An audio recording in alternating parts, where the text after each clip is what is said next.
D'accord, merci. Bonsoir à toutes. Merci à Vendry d'être là, particulièrement.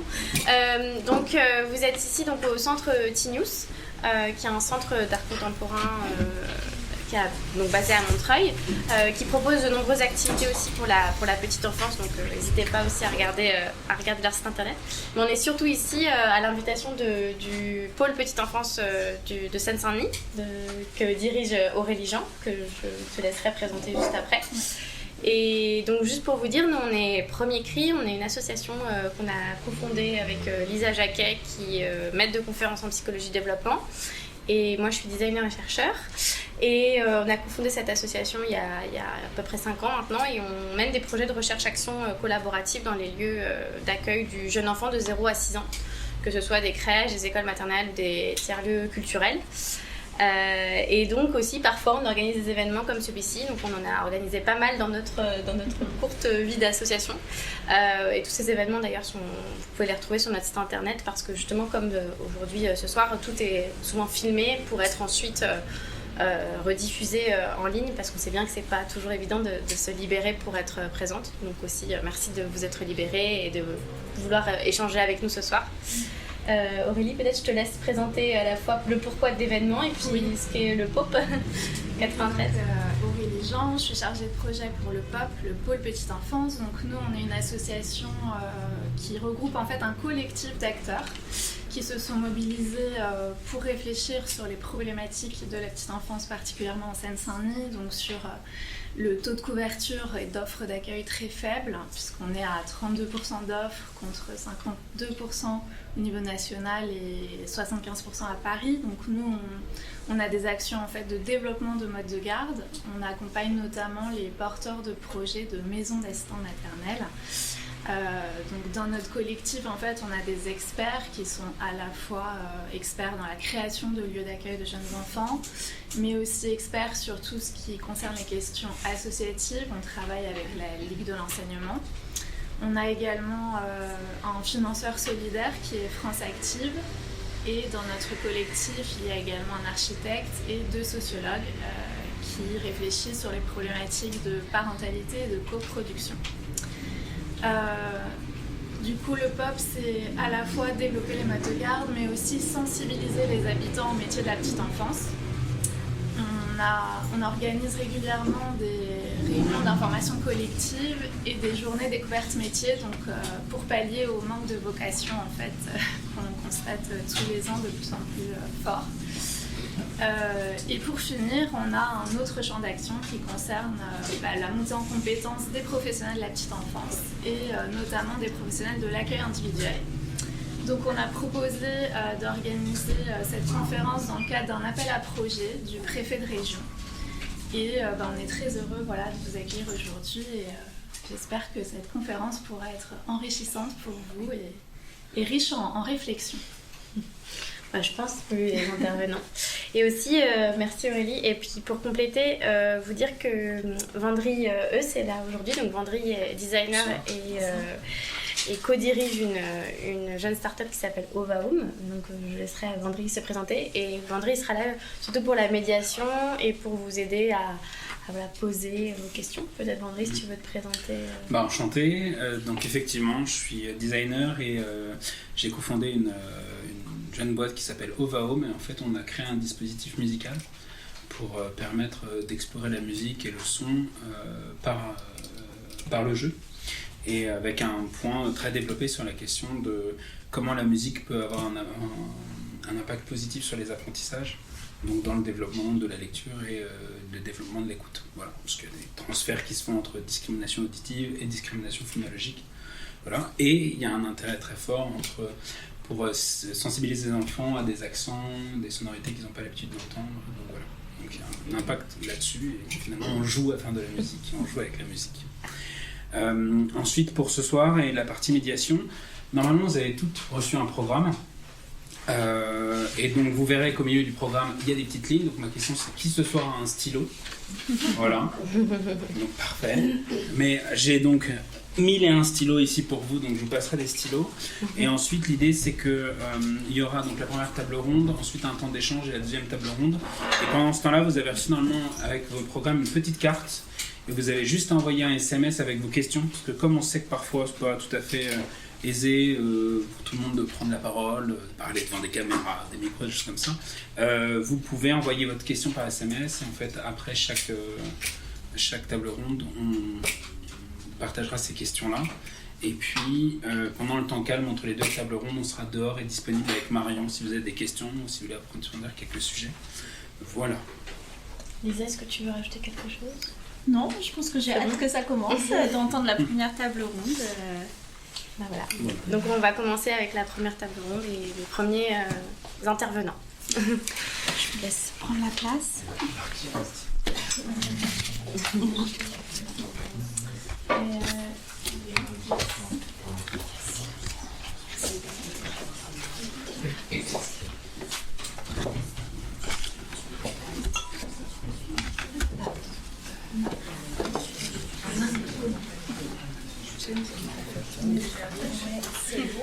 Je crois oui.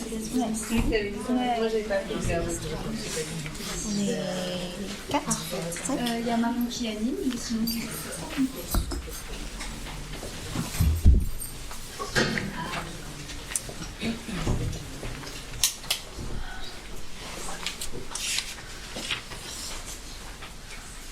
Donc pour cette première table ronde, on va parler de l'acquisition du langage vers une réduction des inégalités. Et pour ça, je suis donc accompagnée de Marine Garguilot, qui est orthophoniste et animatrice en Seine-Saint-Denis pour l'association 1001 mots. Charlotte Esqueré, qui est médiatrice de projets de recherche-action collaborative dans l'association Premier Cri. Bonsoir. Laetitia Grazani, qui est auxiliaire de puériculture à la crèche de Ménilmontant dans le 20e arrondissement de Paris et qui a participé avec nous à un projet de recherche-action collaborative l'année dernière autour de la communication. On en parlera ici juste après. Et Bienne Debuy, qui est maître de conférence en linguistique à l'Université de Picardie et membre du comité scientifique de Dulala. Donc dans un premier temps, je vais vous demander peut-être à chacune de vous présenter aussi peut-être vos actions et de présenter aussi les projets que vous portez un peu chacune, que ce soit 1001 mots, Dulala et le projet de recherche-action que vous avez mené avec Premier Cri. Voilà, en vous laissant un petit temps de parole. Et puis après, moi j'ai quelques questions pour vous, puis on ouvrira ensuite les questions à la salle. Voilà. Marine, je te laisse commencer. Très bien. Bonsoir à tous. Merci de m'avoir conviée à ce beau projet, effectivement.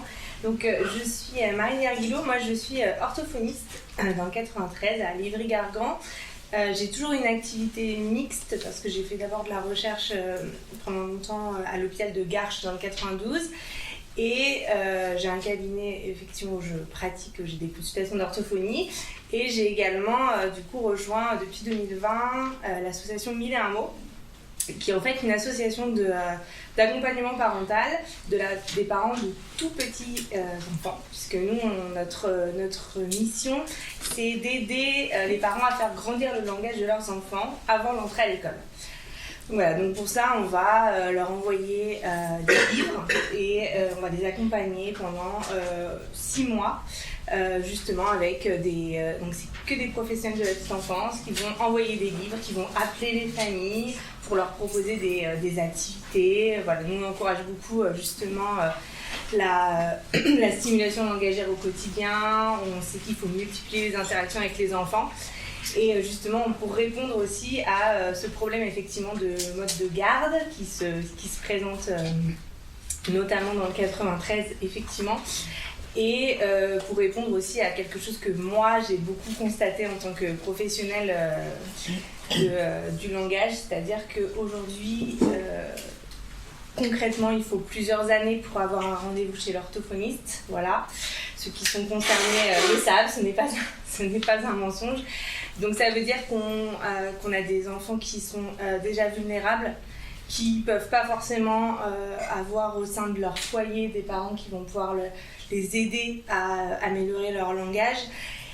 Et du coup, en plus, ils arrivent à l'école avec déjà ce handicap, entre guillemets, de ne pas avoir pu avoir un environnement stimulant ou optimal, on va dire, qui en plus n'ont pas pu avoir accès aux soins dont ils auraient pu avoir besoin.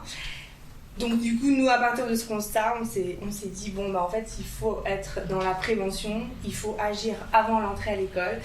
Et les acteurs qui sont le plus près des enfants et pour qui l'impact est le plus fort, le plus efficace, c'est les parents. Donc nous, on a choisi effectivement d'accompagner ces parents, les parents d'enfants vulnérables, de familles un peu plus précaires, justement pour aider leurs enfants à bien parler et donc à essayer de limiter au maximum l'inégalité des chances justement avant d'entrer à l'école.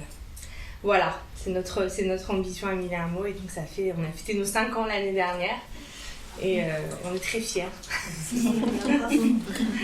Merci. Diane, peut-être? Oui, donc bonjour à toutes et à tous. Je suis Diane Debouy, je suis maîtresse de conférence à l'université de Picardie Jules Verne à Amiens. Donc moi personnellement j'interviens à l'INSPE, donc à la formation initiale des professeurs des écoles, au collège et au lycée. Et mon sujet de recherche c'est le plurilinguisme. Donc j'en parlerai peut-être davantage après, mais c'est le travail que je fais de mon côté et j'ai la chance de pouvoir faire partie du comité scientifique à Dulala. C'est une association basée à Montreuil, donc Dulala, d'une langue à l'autre. Et c'est une équipe formidable qui travaille sur la valorisation du multilinguisme, notamment dans les écoles et dans les structures de petite enfance. Donc ça peut être au niveau de la formation des professionnels, ça peut être des interventions de type comme aujourd'hui, ça peut être aussi la création des outils pour soutenir le plurilinguisme des enfants. Donc j'en ai apporté à vous montrer, je me suis même entraînée avec mes propres enfants et ils m'ont dit que ça allait, mais qu'il fallait que je parle plus fort. Je suis prête à faire des efforts pour vous, mais je montrerai peut-être autant convivial parce que ça va pas très vite. Je suis pas aussi rodée que mes collègues à Dulala. Donc voilà, c'est des interventions sur lesquelles on peut retrouver des parallèles avec le thème d'aujourd'hui. Donc on a quelques dispositifs qu'on mettra à la pause. Oui. Voilà, que vous pouvez venir tester. Merci Diane. Et puis Charlotte et Laetitia, peut-être je vous laisse présenter aussi. Non, c'est vrai. Donc Charlotte Esqueré, moi je suis coordinatrice de recherche action collaborative auprès de Premier Cri. Alors recherche action collaborative, c'est un mot qui peut-être n'est pas connu qui est pas familier, dont vous n'êtes pas familier. C'est un type de recherche où on part des acteurs de terrain. Donc nous on travaille spécifiquement sur le secteur de la petite enfance, donc avec soit des professionnels de la petite enfance, soit avec des enseignants. On a fait aussi la médiation culturelle, mais bon, on va se restreindre à ces deux acteurs. Et on va partir de leurs problèmes du terrain. Nous on apporte une grande thématique. Donc par exemple avec Laetitia, c'était la communication entre les professionnels de la petite enfance. Cette année, on travaille sur la perception du temps chez l'enfant à l'école maternelle. Et on offre une thématique comme ça. Et les enseignants, les professionnels se disent, moi, mon problème vis-à-vis de cette thématique, c'est cela. Donc, et on va utiliser la recherche pour expérimenter certaines choses. Alors, nous, on est un peu particulier parce qu'on intègre des designers. Donc, on crée un dispositif. Cette année, c'est une grande machine qui s'appelle le Chronoclap, la machine du temps. Donc, qui répond aux problèmes des enseignantes. L'année dernière, c'était une autre machine, un autre dispositif. Et on va évaluer si effectivement ce dispositif a des effets sur notre question. Voilà, donc ça c'est la recherche-action. Donc on agit et collaboratif parce qu'on on fait de la recherche ensemble. C'est pas des chercheurs qui sont dans leur petit labo.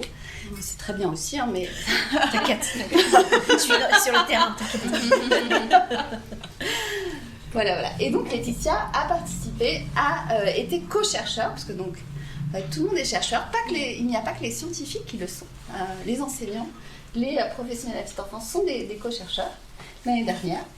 Ouais, et justement, on était assez honorés, nous, dans la crèche, de participer à ce projet-là avec des chercheurs, parce que d'un coup, on se dit, enfin, on va pouvoir un peu échanger, etc. Et du coup, c'était hyper enrichissant. Et donc, voilà, on a d'abord fait des réunions, on a donc parlé de ce problème qui peut en être un parfois, la communication entre professionnels. Et donc, ils nous ont... j'allais dire pondu. Voilà, on a co-créé. Oui, on pond, c'est ça. Voilà. Ils nous ont fait part de leur idée et en fait c'était donc de mettre en place un iPad. Donc ça paraît simple comme ça, mais il y avait un dispositif autour de ça pour que ça soit un peu plus ludique et donc c'était une petite... il était rangé dans une boîte au départ et ils avaient... on pouvait brancher un téléphone, mais comme à l'époque, en fait, vraiment un combiné. Donc un combiné. Et donc, on pouvait laisser des messages sur l'application Notes.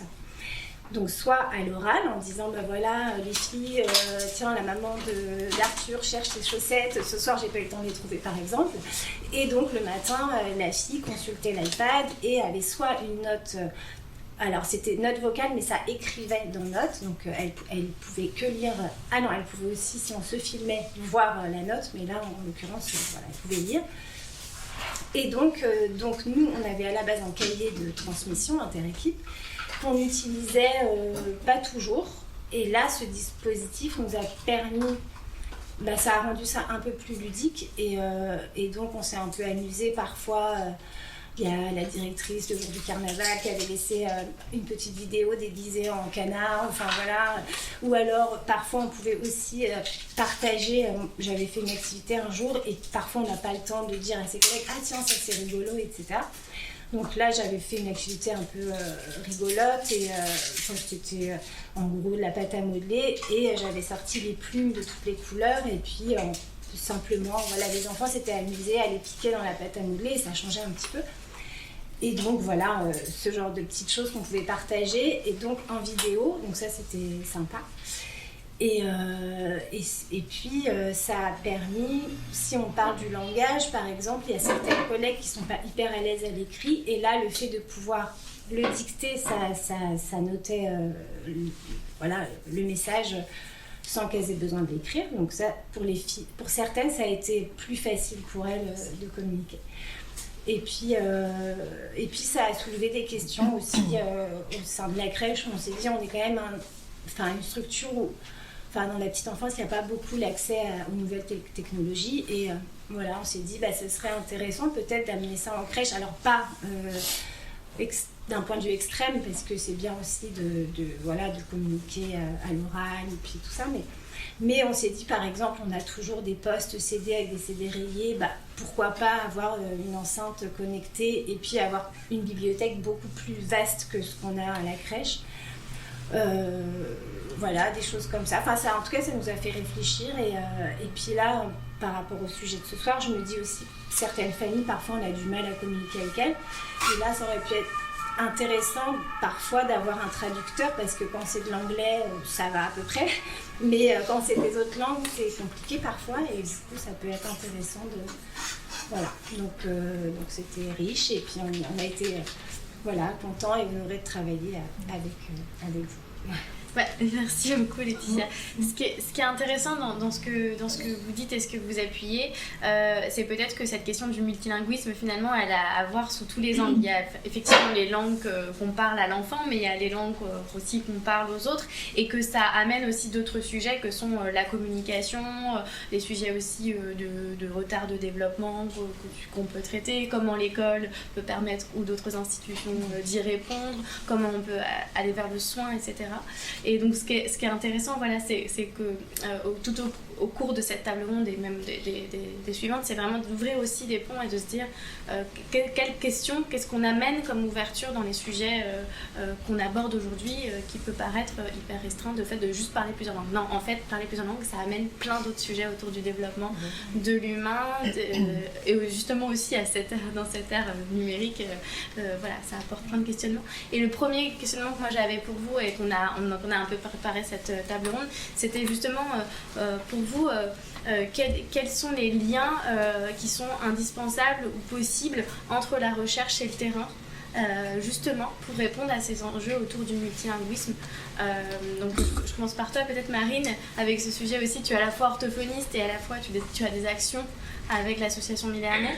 Donc tu discutes avec des chercheurs aussi. Donc, voilà. C'est vrai que nous, il y a un grand message. Alors j'aime bien, on le sait, mais j'aime bien le dire. Alors autant à nos partenaires, parce que nous on travaille beaucoup avec des PMI, des CAF, c'est qui nous amènent les familles qui vont être impossibles pour nous. Mais j'aime bien le dire parce que voilà, comme je suis professionnelle de la petite enfance, je peux le dire haut et fort.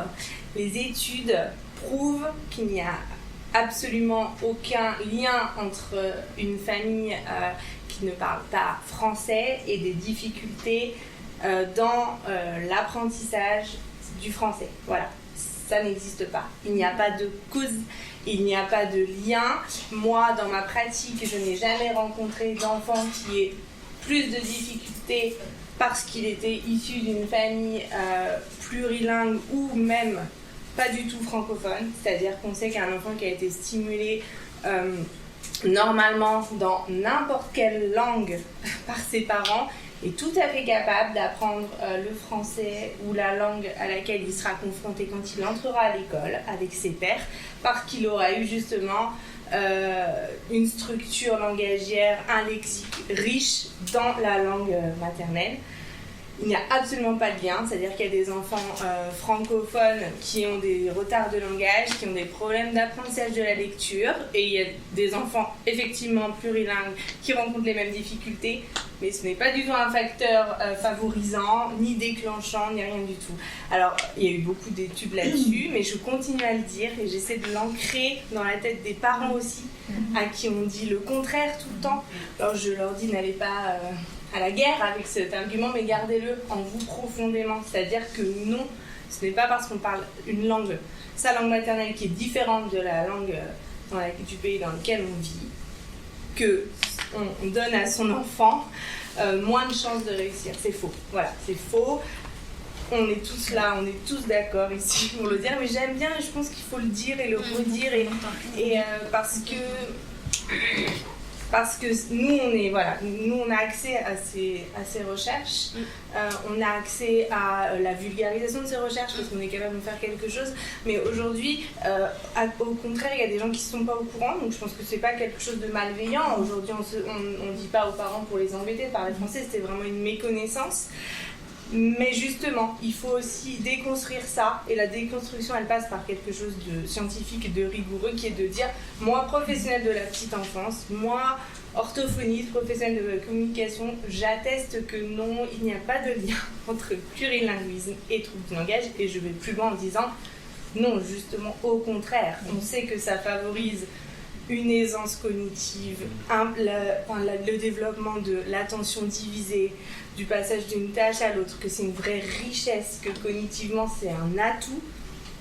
Mais il faut le dire aux parents, il faut le dire aux gens qui sont concernés, parce que ça valorise aussi cette pratique qui est essentielle. Je vois que Laetitia, justement, tu hoches la tête, et je me disais, est-ce que c'est quelque chose, justement, parce que ce lien entre la science et le terrain, comment, est-ce que c'est des choses dont tu étais familière et que vous portez aussi, parce qu'en plus vous êtes dans un quartier où on parle plein de langues aussi, ça c'est une chance. Oui, c'est clair, c'est quelque chose qu'on dit aux parents, et après on remarque quand même que les parents qui sont issus d'un milieu un peu plus aisé, et qui par exemple parlent une langue étrangère, n'ont pas de problème à parler allemand, anglais, ou peu importe, même arabe, peu importe, mais à partir du moment où il y a une connaissance, enfin je sais pas, un milieu un peu plus favorisé, quoi, il n'y aura pas cette question et ce sera évident pour les parents et de transmettre leur langue, etc. Mais par contre, c'est vrai que moi j'ai eu affaire à des familles, voilà, il y a l'année dernière, l'année dernière, j'ai une famille que j'ai suivie même pendant 5 ans parce que j'ai eu deux enfants. Et la maman était d'origine maghrébine et en fait elle essayait de parler français, sauf qu'elle parlait pas dans un très bon français et du coup, oui, dès qu'elle est arrivée chez les bébés, je lui dis non, en fait c'est une richesse, il faut vous leur parler dans votre langue maternelle et puis nous à la crèche et puis à l'école il va apprendre le français sans problème et voilà, mais oui, en tout cas oui, c'est quelque chose. Et bien aussi peut-être je vous suis totalement là-dedans. On est sur un objet qui est, donc comme disait Laetitia, les personnes qui parlent des langues qui sont prestigieuses, c'est-à-dire qui ne souffrent pas de stigmatisme, qui sont souvent des langues liées aux pays industrialisés. Enfin, ça revient à une histoire de capital très très souvent, en fait. Et d'autres langues qui ne sont pas du tout valorisées, qui souffrent de stigmatisme en France. C'est justement cette zone-là où, par exemple, ça peut créer des problèmes de langage parce que du coup c'est social et non pas cognitif. C'est un peu ça la différence. C'est que si on me dit toute ma vie que ma langue est moche, elle ne sert à rien et il faut arrêter de le parler parce que ça va me poser un obstacle dans ma vie d'adulte ou dans ma vie de citoyen en France, etc. Évidemment que des parents qui absorbent ces discours vont dire à leurs enfants « arrêtons de parler notre langue » parce qu'ils veulent le bien de leurs enfants. Malheureusement, ils ont absorbé un discours qui est scientifiquement, épistémologiquement erroné. C'est-à-dire qu'un parent qui parle mal la langue nationale, de scolarisation par exemple, l'école, mal dans le sens où c'est une personne qui a des maîtrises variées dans des activités langagères différentes. Donc je tiens à préciser que mal, ce n'est pas un jugement de qualité, mais un jugement de compétence. Donc quelqu'un qui apprend une langue, évidemment, a ce qu'on appelle une interlangue. Je base ma nouvelle langue sur la langue les langues que je connais déjà.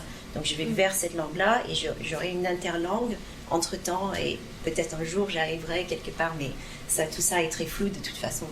C'est quoi maîtriser une langue après tout?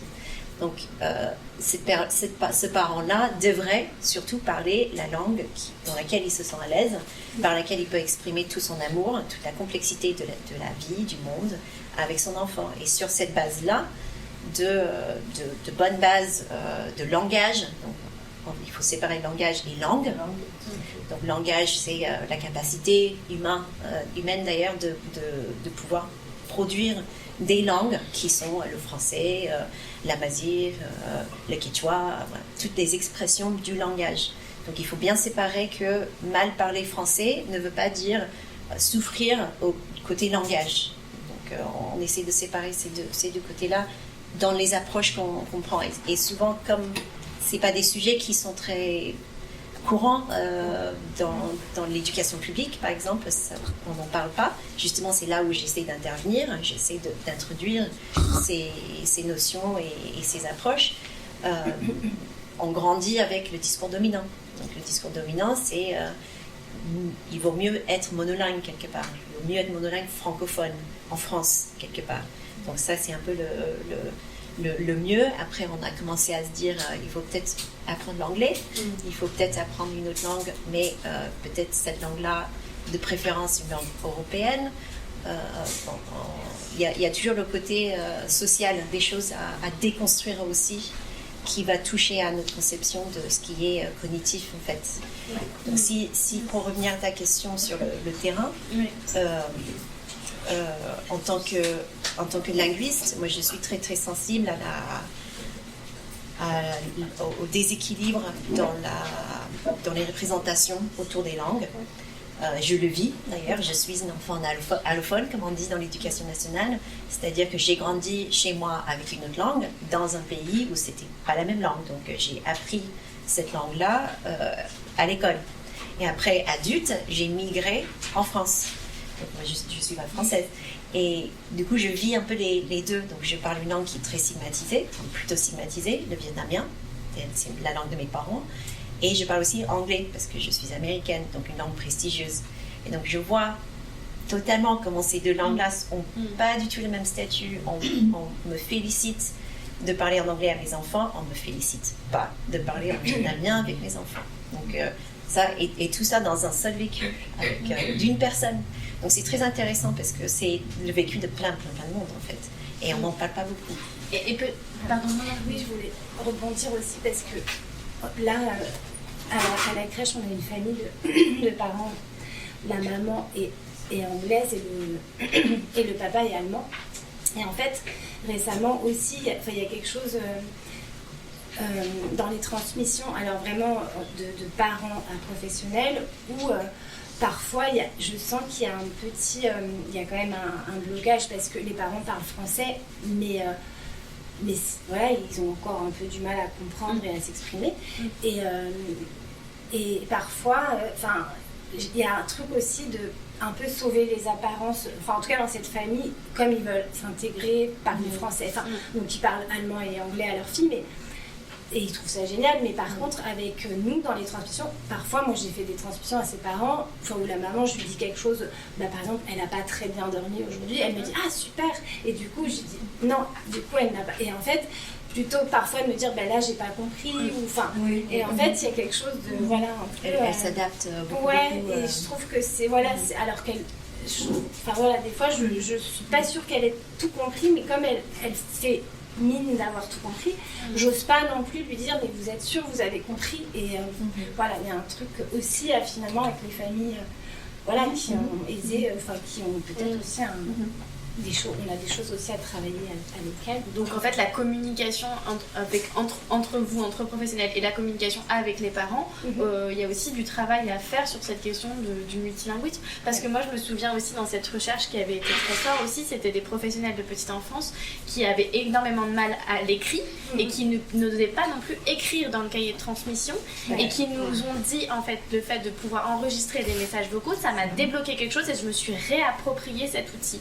Donc ce que je trouve qui est intéressant, c'est que on a aussi du travail à faire à la fois de dire aux familles parlez vos langues, mais nous aussi adaptons nos outils, adaptons nos méthodes, adaptons la formation. Bon, on aurait des heures et des heures à parler sur la formation des pros de petite enfance, des enseignants, la formation continue, je parle aussi sur ces sujets-là. Et peut-être la question que j'ai, c'est comment tu t'outilles toi vis-à-vis de ça en tant que pro quand tu communiques avec les familles? Alors, on a effectivement, alors je les ai jamais utilisées parce que j'ai pas eu besoin, mais on a des petites cartes à la crèche, par exemple si l'enfant a bien dormi, si on n'arrive pas à communiquer, on a des petites cartes pour dire il a joué dans le jardin, carte du jardin, des cartes de repas, soit bien, des petites cartes comme ça, mais moi je les ai jamais utilisées, mais effectivement j'en ai parlé avec ma directrice et on les a, mais j'ai pas eu, en tout cas, moins besoin de les utiliser à la crèche. Mais moi, sinon, je sais pas, non, je m'utilise pas. C'était une question, parce que justement, aussi, peut-être que. Et Dulala, je sais que vous travaillez aussi sur ces outils, en fait. Justement, l'outil dont tu parlais avec la tablette, on a travaillé sur. Donc, je vais faire la pub de cette belle association. On a travaillé sur un outil qui s'appelle Lexilala. On est très sur le lala, le jeu. Je tiens à dire, on travaille beaucoup avec des artistes aussi qui nous aident, linguistes, un peu secs et tout ça, à ramener un peu de couleur et un peu de joie dans les outils. C'est un peu le fort du lala. Et Lexilala, c'est un dictionnaire parlant sur les mots là pour le coup, c'est les mots de l'école, mais en fait, ça touche à toutes les structures. Et en 15 langues, et on peut l'entendre et le voir. Et ce qui est sympa, c'est moi je suis dans la didactisation des choses, donc on peut imprimer des affiches avec l'image au centre, donc je sais pas, le carnet de santé par exemple, on a besoin du carnet de santé, il y a une image, et il y a, pour pas hiérarchiser les langues, il y a des lignes qui sortent comme ça, avec au bout le mot correspondant ou la phrase correspondante au concept, et avec une tablette par exemple, on peut appuyer dessus et entendre le mot avec l'image, ou bien on peut imprimer l'affiche en laissant peut-être des lignes vides, vierges, et inviter la communauté éducative ou la communauté de la crèche à remplir et à se sentir présente, impliquée.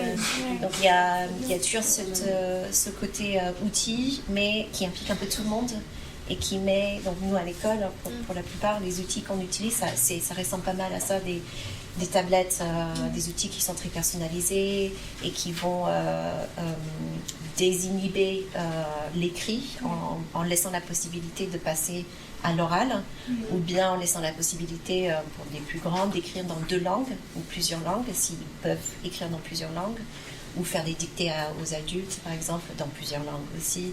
Donc il y a, en fait, comme tu disais, il y a des choses à déconstruire chez nous, personnellement en tant qu'individu, mais aussi dans l'institution de nous rendre beaucoup plus souples et beaucoup plus adaptables à notre public, en fait. Et on a beaucoup de mal, moi je trouve qu'on a beaucoup de mal à le faire, en partie parce qu'on a envie de bien faire, c'est pas du tout malveillant, comme tu disais, on n'est pas là pour être incompétent, c'est plutôt qu'on voit le multilinguisme presque comme j'entends beaucoup la barrière de la langue, le frein, alors que moi je le vois comme plein de possibilités, une ouverture qui me demande de la créativité, qui me demande de me questionner, qui me demande de m'adapter, en tremplin vers de la création et la différence et toute cette richesse-là. Donc c'est un peu cette adaptation. Moi, je partage. On n'est pas. Il n'y a pas de débat. Bien peut avoir des coups à la place. Là, c'est plutôt on est tous d'accord. Mais on voit bien, donc, par rapport à ta question, Marion, sur le lien entre la science et la pratique, on voit bien qu'il y a un intérêt. C'est-à-dire qu'on a des pratiques qui sont parfois construites sur des croyances qui ne sont pas prouvées par la science. Donc, le fait de prouver autre chose permet d'asseoir finalement une idée et déconstruire éventuellement les pratiques qui sont fausses.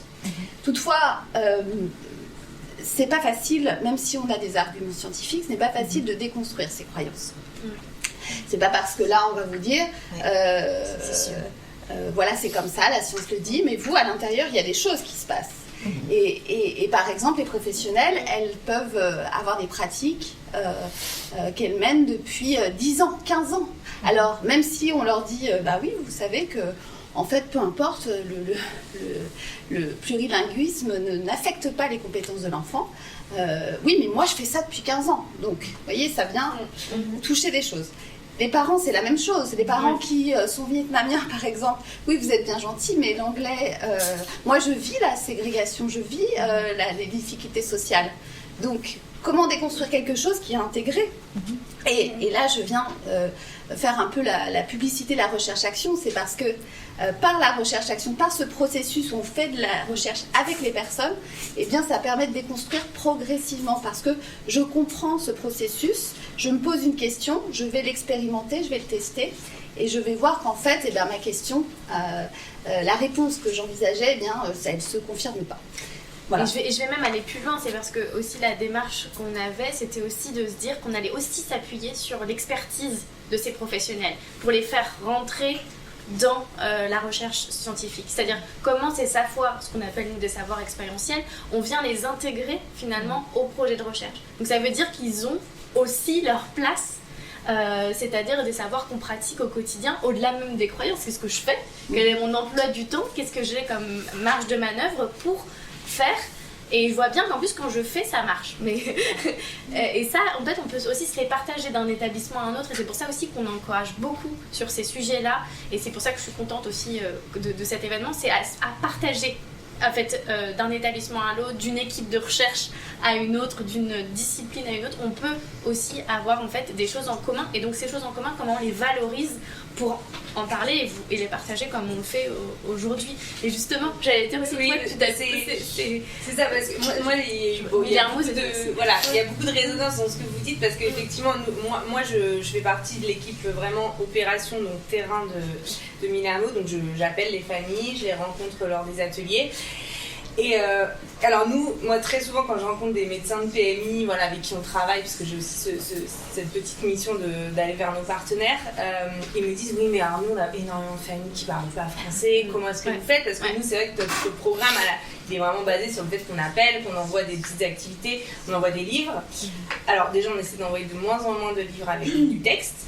Voilà, parce que en fait un livre, moi personnellement les livres en français dont j'aime pas l'histoire mais que je trouve mignon, j'invente une autre histoire quoi, donc j'ai pas besoin de lire le texte.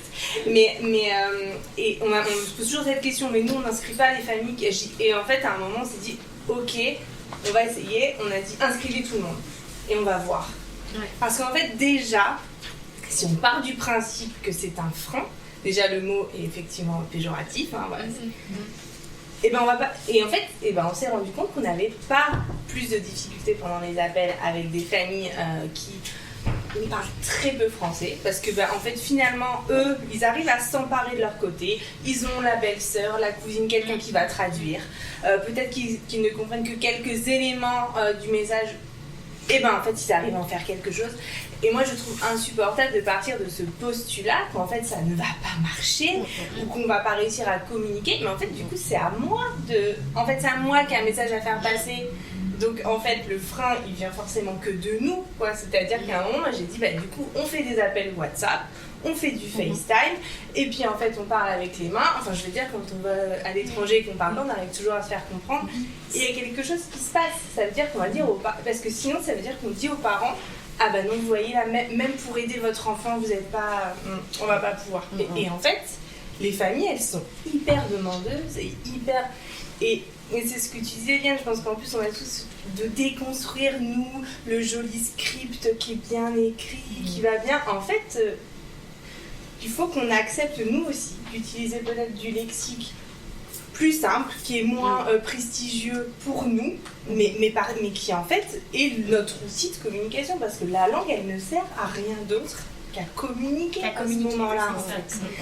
Et c'est notre outil. Mais sauf que c'est notre outil, c'est nous les locuteurs. Donc en fait, c'est à nous d'adapter notre outil pour qu'on arrive à la mission. En fait, et Louis, je revenais à ce que tu disais sur le plan cognitif, justement. C'est-à-dire que moi, je dis aux parents, c'est vrai, hein, il y a eu aussi des études là-dessus, voilà. C'est-à-dire qu'une maman, est-ce qu'elle me dit, mais dans quelle langue je parle? Je dis, c'est facile, c'est la langue quand votre enfant pleure la nuit, là, que vous vous réveillez comme ça, vous allez le prendre. Parfois, ils dorment la nuit, je précise. Je n'ai pas moi cette expérience-là, mais c'est la première langue qui vous vient quand vous le prenez comme ça. Et cette langue, et si au moment où vous vous levez la nuit pour aller prendre votre enfant qui a peur, qui pleure, là vous êtes en train de vous dire attends, comment je le dis en français? Au-delà du fait que déjà ça ne va pas le faire, hein, voilà. Ensuite, il y a un lien d'attachement, il y a un problème d'attachement qui se crée au-delà du problème linguistique que vous pourrez imaginer qui est faux. C'est-à-dire que votre enfant, c'est le lien affectif qu'on crée avec lui, sa façon d'être au monde, elle se passe dans les premiers moments. Si dans les premiers moments, on n'a pas cet instinct de parler tout de suite, donc on doit réfléchir à comment construire. Non mais là, l'enfant, c'est pas des problèmes de langage qu'il va avoir, c'est des problèmes socio-affectifs en fait. Et que du coup, on peut pas faire passer une espèce de loi, de dictature de la langue. Voilà, et encore une fois, effectivement, on pourra en parler pendant des heures, mais moi, j'ai que des familles qui s'excusent. J'ai dit, mais enfin, moi, quand je vous appelle, je m'excuse pas. Et de parler que français. Moi je lui dis, moi je ne parle que français, je suis née en France de parents francophones, moi j'ai que ça, donc j'utilise ça, mais vous n'avez pas à vous excuser. Et moi je devrais par contre vous demander systématiquement si je prononce bien votre prénom, si je prononce bien votre nom de famille. Non mais c'est ça, parce que vous avez des gens qui disent non mais appelez-le Coco, c'est pas grave si c'est trop compliqué. Je dis non en fait, vous voyez, apprenez-moi comment on dit. Je vais sûrement l'écorcher, mais je vais vraiment faire un effort parce que c'est votre identité. Je veux dire, je vais pas l'appeler Coco parce que ça m'arrange quoi. Mais voilà, donc on est quand même sous effectivement cet enjeu de déconstruire des choses qui sont bien ancrées et parfois pour nous encore aussi. Oui, culturellement, socialement. Vraiment, le capital dont tu parlais, bien justement, en fait. Qui est noblesse, c'est ça, Oui, c'est ça. Oui. croyance. Est-ce que vous avez des questions peut-être qui vous viennent, Vendry? Moi, j'ai reçu une question. Ah, pareil, c'est bon. Donc pour les personnes qui viennent d'arriver, vous avez des petites cartes sur lesquelles vous pouvez envoyer vos questions. Vous avez aussi le droit de prendre la parole. C'était pour laisser... Alors, est-ce que on m'entend? Ça enregistre en tout cas? Oui, oui. Mais on ne te voit pas. D'accord. Oui, mais bon. Une question. Le langage étant un support de communication et un désir d'échange, il faudra apporter peut-être plus d'importance au pré-langage, pleurs, signes, dans le milieu professionnel. Bonne question. Cette notion de pré-langage, Laetitia, est-ce que ça te... Je me tourne vers toi, pardon, mais en fait... Oui, aussi. Vous pouvez tout à fait... Oui, enfin, ça m'évoque un peu la langue des signes, et puis quand parfois on va accompagner par exemple un tout petit au sommeil, et puis on peut lui faire le geste. Et après, moi, je ne connais pas du tout la langue des signes, et je trouve que c'est intéressant de la mettre en place au sein des crèches, mais vraiment pour justement tout ce qui est besoins fondamentaux en fait, parce que après ça peut être super de signer une chanson, etc. Mais je trouve que si vraiment on veut s'en servir pour qu'il y ait un intérêt, enfin après c'est mon avis, hein, que ce soit plus pour les besoins fondamentaux, parce qu'après après je trouve aussi que la langue des signes elle devrait être apprise à tout le monde et qu'on devrait tous la parler, et là ce serait encore plus génial, mais en tout cas en crèche, ouais, je trouve que ça m'évoque ça, mais après Cet langage, en fait je crois qu'au-delà du pré-langage, c'est le langage aussi non-verbal peut-être. Qu'est-ce que tu viens On a de très bonnes études aujourd'hui sur l'acquisition du langage dès maintenant, dès encore plus tôt. On a deux femmes enceintes. Voilà, okay. Donc on a ici le laboratoire d'acquisition de langage.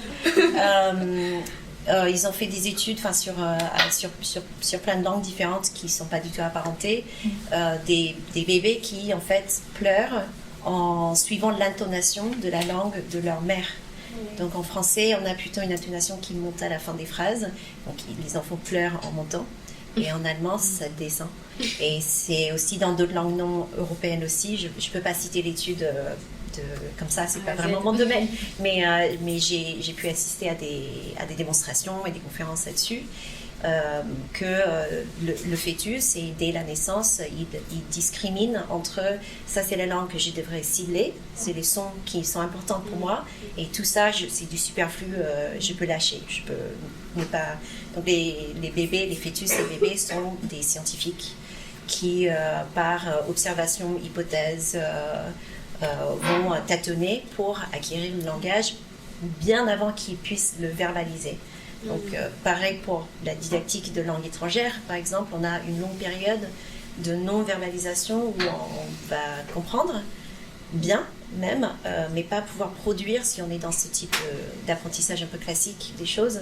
Donc, c'est assez typique de penser qu'il y a un pré-verbal n'est pas tout à fait... Voilà, pré-langage, c'est pas tout à fait le cas. Il y a un pré-verbal, plutôt, je dirais.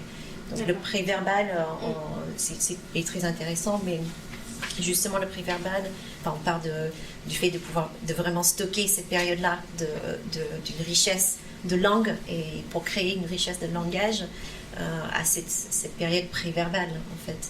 Donc peut-être comme tu disais, moi j'ai essayé le langue de signes sur ma fille, et je crois que j'ai fait des trucs comme ça et des trucs comme ça.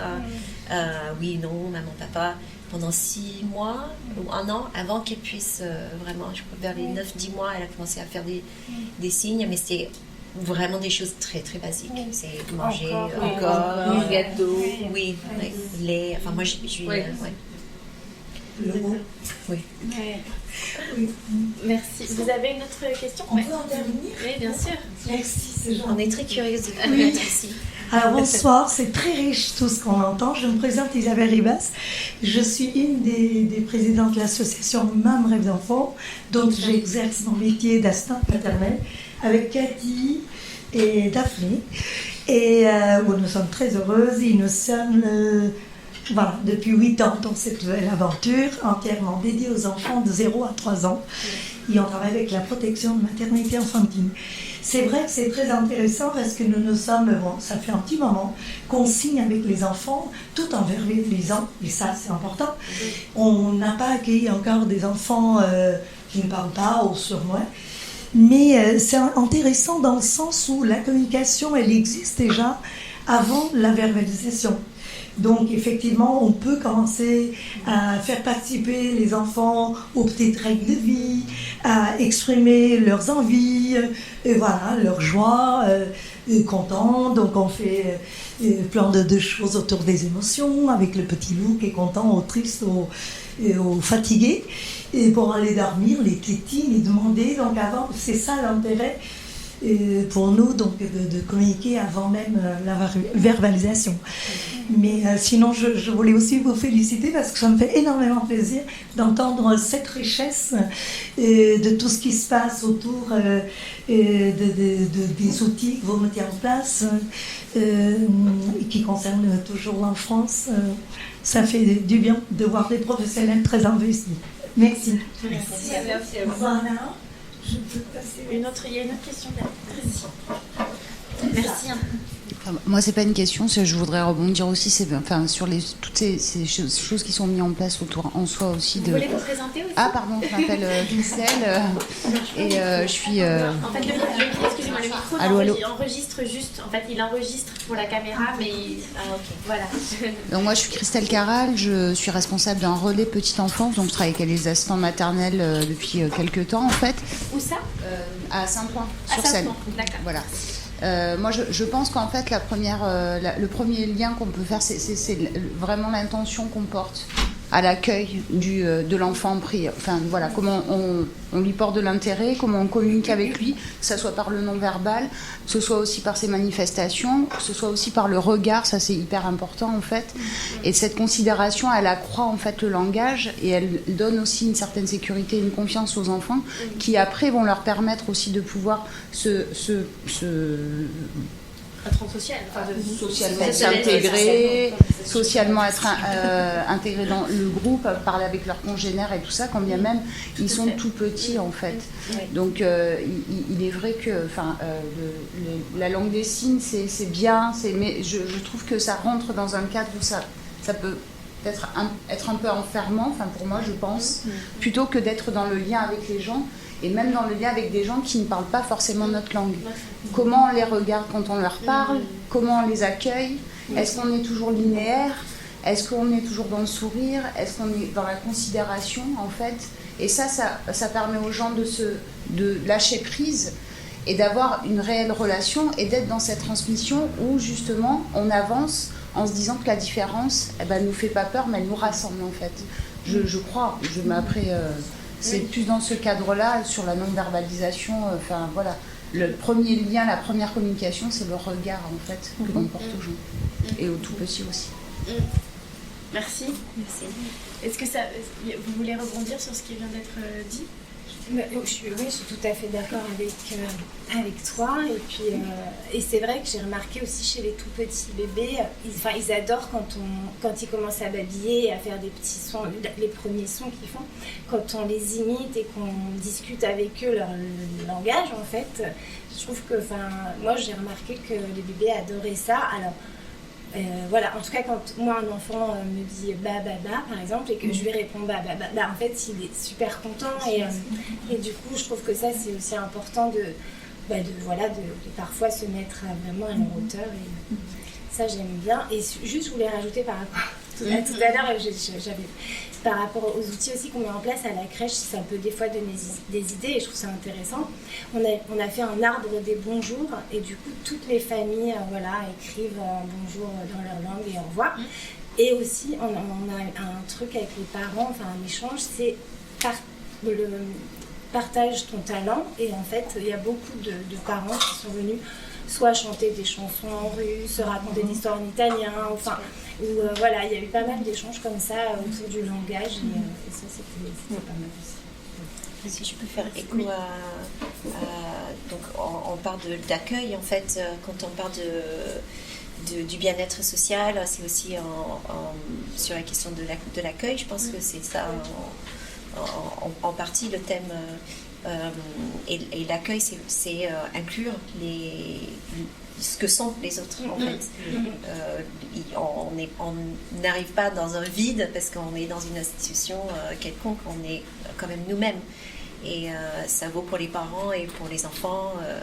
C'est un des... Donc, je parlais de plurilinguisme tout à l'heure. C'est un des principes théorisés du plurilinguisme en termes de bénéfices. On parle de bénéfices social, affectifs et cognitifs. Donc, au-delà des compétences métalinguistiques qui peuvent être faites de type je comprends qu'une table, que le mot et la chose sont des choses séparées en fait, et que dans une autre langue, ça peut être un autre mot. C'est quelque chose qui est acquis pour des enfants qui sont plurilingues. Ou généraliser des constructions, des structures linguistiques par exemple. Donc ça c'est un peu sur le plan cognitif, je fais rapide. Et sur le plan social, je peux interagir avec l'autre si je me sens reconnue. Et je peux être moi-même. Et qui suis-je ? En fait, donc ça emmène au côté affectif. En fait, la langue, c'est vraiment un premier objet fort, identitaire, affectif, social de nous, de tout le monde. Donc si j'arrive dans un endroit et je ne peux pas l'apporter avec moi, qui suis-je en fait ? Donc comment je me construis et comment j'interagis avec les autres sans tout ça. Donc je ne dis pas que c'est un chapeau que je laisse à la porte, mais tout est toujours là, quoi. Donc je dois inhiber quelque part une partie de moi pour pouvoir exister dans cet espace. C'est presque une forme de violence quelque part.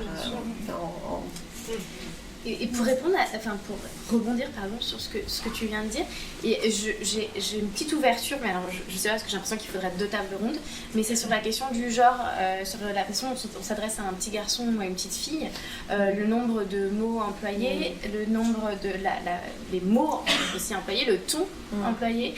Et est-ce que ça, c'est des choses que vous avez un peu observées, travaillées, creusées? Parce qu'on a beaucoup parlé de la réduction des inégalités, elle passe aussi par l'égalité homme-femme aussi, au-delà de l'égalité culturelle, c'est complémentaire. Et du coup, je me demandais si... Dans des champs en linguistique, c'est un sujet qui est de plus en plus étudié. On sait que, je vais pas dire de chiffres parce que je vais dire des bêtises, mais on parle beaucoup plus de mathématiques aux garçons qu'aux filles, par exemple. Les jeux déjà. Oui, déjà, tout le monde le sait. On voit les couleurs les palettes de couleurs qui sont très variées chez les garçons et assez monocouleurs, c'est-à-dire rose pour les filles. Les couleurs moins vives pour les garçons, tout est utilitaire. Mais que sur la question du langage, il y a des différences de comportement liées au genre. Donc je dis pas sexe, je dis genre. Donc quelqu'un qui est genré fille ou qui se genre garçon ou fille par exemple, souvent va exprimer cela. Donc, je ne sais pas si c'est vraiment notre sujet, mais ça s'exprime partiellement par le langage. Donc ce qu'on appelle l'accommodation, donc ce que je fais pour laisser la place à l'autre, le nombre de fois où j'interromps ou pas. Les femmes interrompent beaucoup moins que les hommes en général. Des structures de phrases qui viennent beaucoup plus souvent dans les discours de personnes genrées féminins, de type des marqueurs de discours, comme je viens de faire, comme ça, ou si tu veux, ou beaucoup plus de formes passives dans la syntaxe aussi. C'est des sujets qui reviennent assez souvent. À ma connaissance, je ne connais pas de croisement sur le plurilinguisme et les questions de genre en langage, mais c'est peut-être un sujet. C'est peut-être un truc à faire. Marine, non ? Moi, je dirais plus généralement, parce que moi j'ai pas observé ça. Je pense qu'effectivement ça existe. Mais je dirais que de manière générale, ça rejoint la question de l'identité. Est-ce que je pensais aux livres ? Parce que les livres pour enfants, par contre, c'est une catastrophe. Les personnages, je crois qu'on est à 9 personnages sur 10 pour des livres avant 3 ans qui sont identifiés comme des les super-héros, les animaux aussi, les animaux, ils sont souvent plus identifiés à des personnages masculins. Donc du coup, les enfants. Je dirais sur la gestion des émotions, sur l'expression des émotions, on travaille beaucoup plus avec les filles là-dessus. Alors pareil, alors que franchement, on a tout été ado à vouloir avoir un SMS en se disant que ce serait hyper sympa que sa maman à ce garçon, elle lui a appris à communiquer avec plus de mots. Ado ? Voilà. Non mais en vrai, moi je dis souvent aux mamans, je dis mais racontez vos... Oui, ado, mais tu vois, parce que après je ne le ferai à ces personnes comme je sens T'as du temps. Voilà. Faut travailler très jeune. Hein. Non mais c'est vrai qu'on a quand même longtemps attribué la charge d'exprimer ses émotions aux femmes, aux filles. Donc bon, ça, moi j'ai l'impression qu'on déconstruit un petit peu ça. Donc j'ai envie d'être très optimiste sur ça. Mais ce qui est certain, je rebondis sur l'accueil. C'est aussi que dans les lieux d'accueil par enfants, donc même voilà, les assistantes maternelles, et bon après je suis pédiatre, voilà, tous ces endroits, la manière dont on accueille les parents devant les enfants, elle est hyper importante. C'est-à-dire qu'aujourd'hui, on trouve quand même parfois énormément de colère chez des enfants qui n'ont pas du tout eu cette difficulté, qui parlent très bien français parce qu'ils ont été exposés à la langue. Mais en fait, cette colère, elle a été transmise parce que quand t'es petit et qu'on a vu qu'on parlait à ta mère, qu'on la regardait pas, qu'on a passé son temps à la stigmatiser, à la rabaisser, à cause de sa langue, qu'on n'a jamais fait l'effort de la comprendre, qu'on n'a jamais regardé avec considération, je reprends les termes qui ont été employés, tu développes cette colère en fait. Cette colère, elle est nourrie par cette façon dont on regarde les gens. Et la manière dont tu accueilles un parent qui va pas parler ta langue, mais parce que on est et on le sait, parce que c'est ce qu'on disait aussi sur le renforcement justement des modèles, des fondements scientifiques, parce qu'on est capable d'accueillir correctement un parent. Lui, il se dit ah mais en fait du coup je suis considéré. Il va le dire à un autre parent et l'autre parent il va dire mais oui parce qu'en fait c'est bien de parler la langue, et en fait tout ça s'enrichit. Moi j'ai envie de croire à cette dynamique de groupe qui éclabousse un peu tous les gens, mais si nous on commence par regarder tout le monde d'égal à égal, voilà, quel que soit ça, exactement, son milieu et puis parce qu'on est complètement capable de se culturel, comprendre. Je veux dire, dans le métro, la personne qui est au bout de la rame, la manière dont vous la regardez, il y a déjà ce contact qui crée. Vous dites pas ah tiens, est-ce qu'on se ferait pas une jolie phrase en alexandrin en français pour communiquer? Non, en fait, effectivement, la communication elle part par le regard. Et l'enfant, il voit comment on regarde son parent et comment son parent va adhérer. Voilà, et comment son parent il va adhérer à notre discours ou pas. Voilà. Et donc du coup, c'est vrai que ça commence par là, l'accueil. Très clairement, ouais. Ah, c'est une belle conclusion que l'optimisme. Est-ce que vous voulez rajouter quelque chose? Est-ce que quelqu'un veut faire une dernière remarque avant qu'on fasse une petite pause? Juste sur la question du genre, parce que j'étais en train d'y réfléchir en même temps, et puis je me disais que, alors je trouve que globalement ils jouent à des jeux garçons-filles, enfin, voilà, même si quand même les petits garçons jouent beaucoup plus aux petits trains et aux voitures quand même, et les filles à la poupée. Mais bon, ça se mélange quand même pas mal. Mais par contre, il y a un truc que je remarque en crèche, souvent quand les petites filles arrivent et qu'elles ont une jolie robe et tout, il y a beaucoup ces phrases, même de nous, les professionnels, oh, t'es belle et tout. Et c'est beaucoup quelque chose qui c'est inconscient. Voilà, et du coup, l'année dernière, chez les grands, en fait, il y avait une collègue à moi qui s'appelle Fatoumata qui adorait coiffer, donc elle faisait des belles coiffures aux enfants. Et donc, à chaque fois, on disait aux petites filles, ah, t'es belle. Et les garçons ont commencé à demander des coiffures. Donc, du coup, les parents, le soir, récupéraient leurs garçons avec des couettes. Et donc, je pense que c'est quelque chose qu'on n'aurait pas fait il y a peut-être 10 ans. Et que là, en fait, les parents, ils disaient, ok, enfin, voilà, ça les dérangeait pas du tout, quoi. Donc, on évolue, quoi. Ouais, Et à quel moment tu te rends compte de ce que tu dis? Parce que tu vois, t'es belle, tu l'as pu dire pendant des années. Et pourquoi, à ce moment-là, tu te dis, ah, mais tiens, Parce que je vois le regard parfois, parce que je les regarde, par exemple, c'est pas moi qui dis t'es belle, et que c'est une collègue et qui dit à une petite fille, ah, t'es belle aujourd'hui. Là, je vais regarder un peu ce qui se passe autour et je me dis, ah, tiens, c'est marrant, parce qu'en fait, les petits garçons, ils regardent, tout le monde regarde ce qui se passe et c'est que à cette petite fille qu'on dit qu'elle est jolie, par exemple, quoi. Et c'est parfois souvent un peu la même petite fille parce qu'elle est toujours très bien habillée. Donc voilà, c'est un peu quand on prend du recul et qu'on observe un peu les transmissions du matin. Est-ce que ce recul, le fait d'avoir fait un projet de recherche, ça t'a mis dans cette posture ou tu l'avais avant? Non, je l'avais déjà. Ouais, tu l'avais avant. Déjà, mais Ok. par contre, oui, je l'avais déjà, mais c'est vrai que dès qu'on fait des réunions et dès qu'on s'interroge et dès qu'on, je trouve qu'on l'a encore plus. Ça, c'est vrai. Enfin, et parfois, on peut se laisser un peu aller dans un truc plan-plan, et puis dès qu'on a une réunion intéressante ou une formation, là, hop, on se dit, ah ben non, là, il faut que j'observe. Donc oui, ça légitime, quoi. Peut-être communication avec les enfants, avec les familles, entre nous. Entre nous. Voilà. Bah, merci beaucoup. Je vous applaudis. Je vous propose du coup une petite boisson, je pense que vous avez soif dehors, de l'eau, des jus de fruits, et puis on se retrouve à 30. Donc dans un quart d'heure. Merci. S'il y a des points que vous voulez aborder,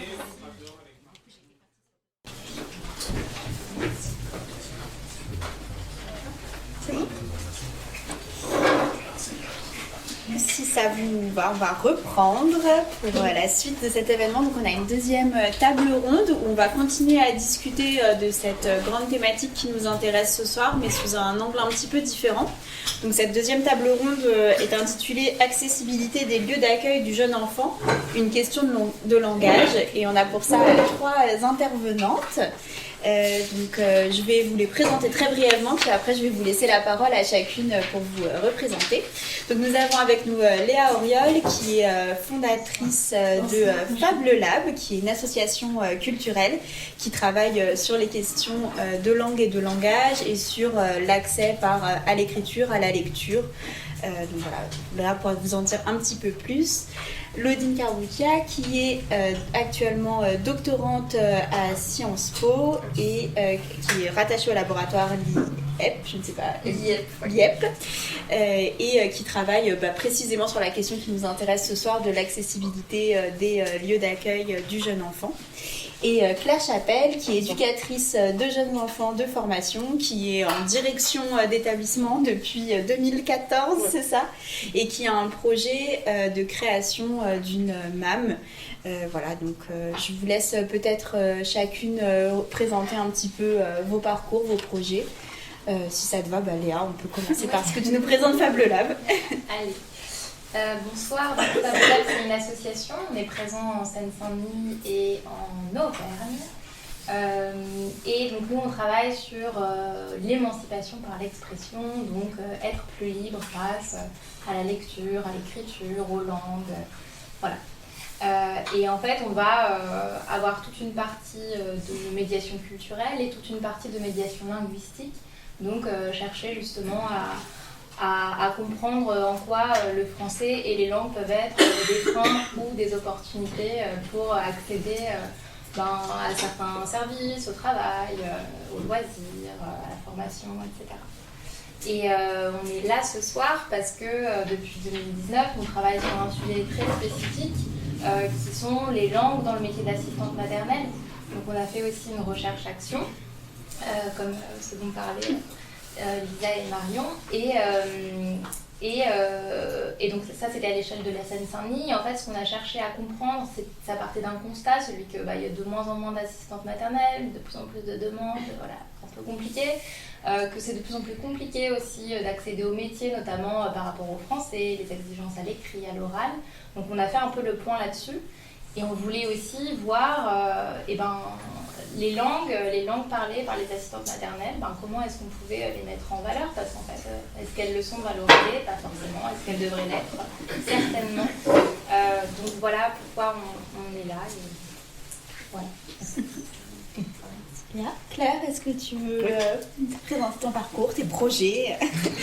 Donc Claire, directrice de crèche actuellement, donc éducatrice de jeunes enfants de formation. J'ai travaillé pendant 5 ans et demi auprès d'enfants placés en foyer de l'enfance, donc avec des enfants âgés de 2 ans et demi à 13 ans. Durant une année, j'ai travaillé auprès d'enfants porteurs de handicap moteur au sein d'un IEM sur Paris. Donc il y a des enfants avec un handicap vraiment axé sur une déficience moteur et des troubles associés. Et à la fin de cette expérience-là, j'ai commencé en crèche du coup, en décembre 2011, où j'ai été éducatrice terrain, directrice adjointe un petit bout de temps, pas très longtemps, mais un petit bout quand même, et du coup directrice depuis mars 2014. J'ai eu l'occasion du coup de travailler sur différents types de structures. Alors j'ai fait que dans le privé, donc là je suis sur une entreprise et j'étais sur une précédente il y a 1 an et demi.